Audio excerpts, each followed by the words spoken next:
নমস্কার বন্ধুরা, আজ আমি নিয়ে এসেছি দুর্দান্ত স্বাদের কাঁকরোলের একটা রেসিপি। কাঁকরোল ভাজা, কাঁকরোলের তরকারি তো অনেক বানিয়ে খেয়েছেন। একবার অন্তত কাঁকরোল আর মসুর ডাল দিয়ে তৈরি এই নতুন ধরনের নতুন স্বাদের রেসিপিটি বানিয়ে খেয়ে দেখুন। আর এটা এতটাই অসাধারণ স্বাদের তৈরি হয় যে এটা কাউকে বানিয়ে খাওয়ালে সে কিন্তু বুঝতেই পারবেন না যে কাঁকরোল আর মসুর ডাল দিয়ে এই অসাধারণ স্বাদের রেসিপিটি তৈরি করা হয়েছে। আশা করছি আপনাদের সকলেরই রেসিপিটি খুবই ভালো লাগবে। এই রেসিপিটি তৈরি করার জন্য আমি এখানে একটা বোলে নিয়ে নিচ্ছি মসুর ডাল। ডালটা ওজনে মাপ হচ্ছে 100 গ্রাম। এখন ডালটাকে প্রথমে আমি খুব ভালো করে 2 থেকে 3 বার জল পাল্টে পরিষ্কার করে ধুয়ে নেব। এবার ডালটাকে আমি 1 থেকে 1.5 ঘন্টা জল দিয়ে ভিজিয়ে রেখে দেব, যাতে ডালটা কিছুটা নরম হয়ে যায়। আর ঘন্টা দেড়েকের মধ্যে ডালটা কিন্তু কিছুটা নরমও হয়ে যাবে। এবার আমি এখানে নিয়েছি 3টে কাঁকরোল। কাঁকরোলটাকে দেখুন বন্ধুরা, এইভাবে গোল গোল করে কেটে নিতে হবে।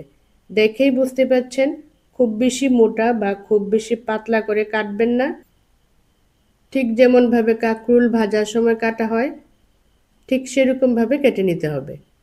আর চেষ্টা করবেন কাঁকরোলগুলো যাতে একটু কচি ধরনের হয়, তাহলে কিন্তু রেসিপিটি খেতে ভালো লাগবে। আর যদি এর মধ্যে শক্ত বীজ থাকে, সেক্ষেত্রে কিন্তু শক্ত বীজগুলো ফেলে দিয়ে রেসিপিটি তৈরি করতে পারবেন। তো দেখুন বন্ধুরা, আমি সমস্ত কাঁকরোল গোল গোল করে কেটে নিয়েছি। তারপর এগুলোকে মাঝখানটা একটু ছুরি দিয়ে এইভাবে একটু করে কেটে নিচ্ছি, যাতে এর মধ্যে মশলাগুলো খুব ভালো মতো ঢুকে যেতে পারে। তো দেখুন বন্ধুরা, কাঁকরোলগুলো কেটে আমি রান্নার জন্য তৈরি করে নিয়েছি, আর এগুলোকে পরিষ্কার করে ধুয়ে নিয়েছি। এরপর গ্যাস ওভেনে কড়াইয়ে কিছুটা পরিমাণ জল গরম করতে বসিয়ে দিয়েছিলাম। এবার এই জলের মধ্যে দিয়ে দিচ্ছি সামান্য পরিমাণ লবণ আর অল্প একটু হলুদ। লবণ আর হলুদ দিয়ে জলের সাথে খুব ভালো মতো মিশিয়ে নিচ্ছি। এবার এই জলের মধ্যে আমি কেটে রাখা কাঁকরোলগুলোকে দিয়ে দিচ্ছি। সব কাঁকরোল জলের মধ্যে দিয়ে দিয়েছি আর ভালো করে মিশিয়ে নিয়েছি। এবার গ্যাসের ফ্লেমটা মিডিয়াম থেকে হাইতে রেখে একটা ঢাকনা দিয়ে কাঁকরোলগুলোকে সেদ্ধ করে নেব 4 থেকে 5 মিনিটের মতো।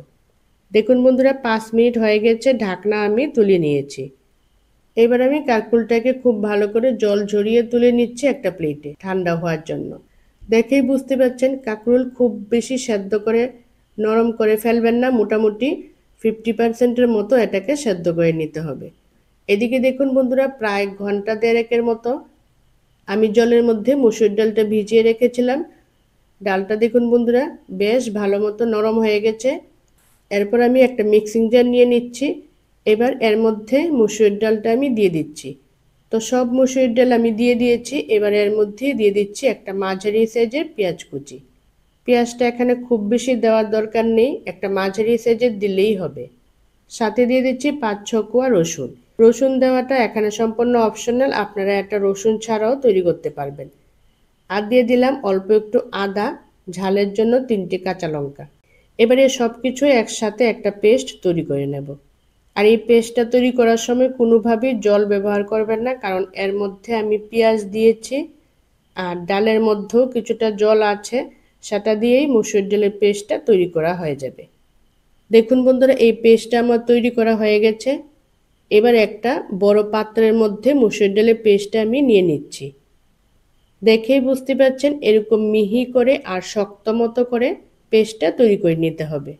তো সব মসুর ডালের পেস্টটা আমি একটা বড় পাত্রের মধ্যে নিয়ে নিয়েছি। এবার এর মধ্যে কিছু মশলা অ্যাড করব। তো সবার প্রথমেই দিয়ে দিচ্ছি 1/2 চামচ হলুদ গুঁড়ো, 1/2 চামচ কাশ্মীরি লঙ্কার গুঁড়ো। এটা শুধুমাত্র কালারের জন্য দিলাম, চাইলে আপনারা ঝাল লঙ্কার গুঁড়োটাও দিতে পারেন। দিয়ে দিলাম 1/2 চামচ জিরে গুঁড়ো, 1/2 চামচ ধনে গুঁড়ো। দিয়ে দিচ্ছি অল্প একটু জৈন। যেহেতু এই রেসিপিতে একটু তেলের পরিমাণ বেশিই লাগবে, অল্প একটু জৈন দেওয়া হলে কিন্তু হজমে কোনো সমস্যা হবে না। দিয়ে দিলাম অল্প একটু চাট মশলা আর অল্প একটু গরম মশলার গুঁড়ো। আর সবশেষে দিয়ে দিলাম স্বাদ মতো লবণ, অল্প একটু চিনি। তবে চিনিতে যদি কারোর সমস্যা থাকে তবে চিনিটা না দিলেও চলবে। এবার এই সব কিছু একটা হ্যান্ড মিক্সারের সাহায্যে খুব ভালো মতো মিশিয়ে নিচ্ছি। চাইলে আপনারা হাত দিয়েও মিশিয়ে নিতে পারেন। এবার এখানে দিয়ে দিচ্ছি 2 চামচ বেসন। বেসনটা এখানে অবশ্যই ব্যবহার করবেন, কারণ বেসনটা এখানে বাইন্ডিংয়ের কাজ করবে। আর রেসিপিটা একটু ক্রিস্পি আর চটপটা করার জন্য দিয়ে দিলাম 1 চামচ চালের গুঁড়ো আর অল্প একটু আমচুর পাউডার। আরও একবার মসুর ডালের পেস্টের সাথে সব কিছু ভালো করে মিশিয়ে নিচ্ছি। আর এই পেস্টটা কিন্তু ভালো করে ফেটিয়ে নিতে হবে।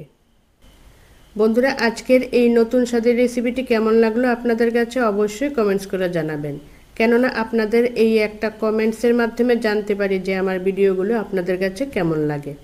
ভালো লাগলে প্লিজ একটা লাইক করে দেবেন, কেননা আপনাদের এই একটা লাইক আর একটা কমেন্টস আমাদের জন্য অনেকটাই গুরুত্বপূর্ণ।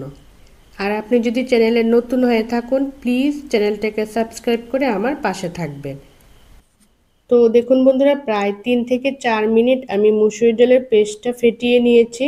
আর দেখে বুঝতেই পাচ্ছেন পেস্টটা কেমন তৈরি হয়েছে। এটা কিন্তু পাতলা হয়নি, এরকম একটু ঘন মতো করে পেস্টটা তৈরি করে নিতে হবে।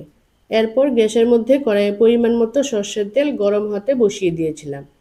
তেলটা এখন ভালো মতো গরম হয়ে গেছে। এবার যে কাঁকরোলগুলো সেদ্ধ করে রেখেছিলাম সেটা নিয়েছি, আর যে মসুর ডালের পেস্টটা আমি তৈরি করে রেখেছিলাম সেটা নিয়েছি। আর এখানে কাঁকরোলটা সম্পূর্ণ ঠান্ডা করে নিতে হবে, তারপর এটা তৈরি করতে হবে। এবার আমি 1 পিস কাঁকরোল এই মসুর ডালের পেস্টের মধ্যে দিয়ে দিলাম। এবার পেস্টটা ভালো করে এর গায়ে লাগিয়ে নিচ্ছি। দুটো দিকই ভালো করে লাগিয়ে নিতে হবে। দেখুন বন্ধুরা, এই মসুর ডালের পেস্টটা কাঁকরোলের গায়ে ভালোভাবে লাগিয়ে নিয়েছি। এবার এটাকে আমি গরম তেলের মধ্যে দিয়ে দিচ্ছি। ঠিক একই রকমভাবে আমি কাঁকরোলের গায়ে মসুর ডালের পেস্টটা লাগিয়ে নেব। তারপর এটাকে তেলের মধ্যে দিয়ে দেব। এবার গ্যাসের ফ্লেমটা লো থেকে মিডিয়ামে রেখে এগুলোকে লাল লাল করে ভেজে নেব। আর বন্ধুরা, এগুলোকে একটু সময় নিয়ে ভাজবেন, তাহলে দেখবেন খুবই মুচমুচে তৈরি হবে। তো এইভাবে উল্টে পাল্টে আমি কাঁকরোল আর মসুর ডালের পকোড়াগুলো ভেজে নিয়েছি। আর এইগুলো কিন্তু খুব মুচমুচে তৈরি হয়েছে, এর থেকে বেশি লাল লাল করব না। এবার তেলের মধ্যে থেকে আমি এগুলোকে তুলে নিচ্ছি। আর ঠিক একই রকমভাবে আমি বাকি কাঁকরোল আর মসুর ডালের পকোড়াগুলো ভেজে নেব। এই কাঁকরোল মসুর ডালের পকোড়াগুলো আমার ভাজা হয়ে গেছে। এবার এগুলোকে চাইলে ডাল ভাতের সাথে পরিবেশন করতে পারবেন, আবার শুধু মুখেও খেতে পারবেন, দারুণ টেস্টি তৈরি হয়। তো বন্ধুরা, আজকের দারুণ টেস্টি মুখরোচক রেসিপিটি বাড়িতে অবশ্যই একবার বানিয়ে খেয়ে দেখবেন। আশা করি পরিবারের সবাই আপনার প্রশংসাই করবে আর এটা বারবার খেতে চাইবে। ভীষণই সুস্বাদু তৈরি হয়।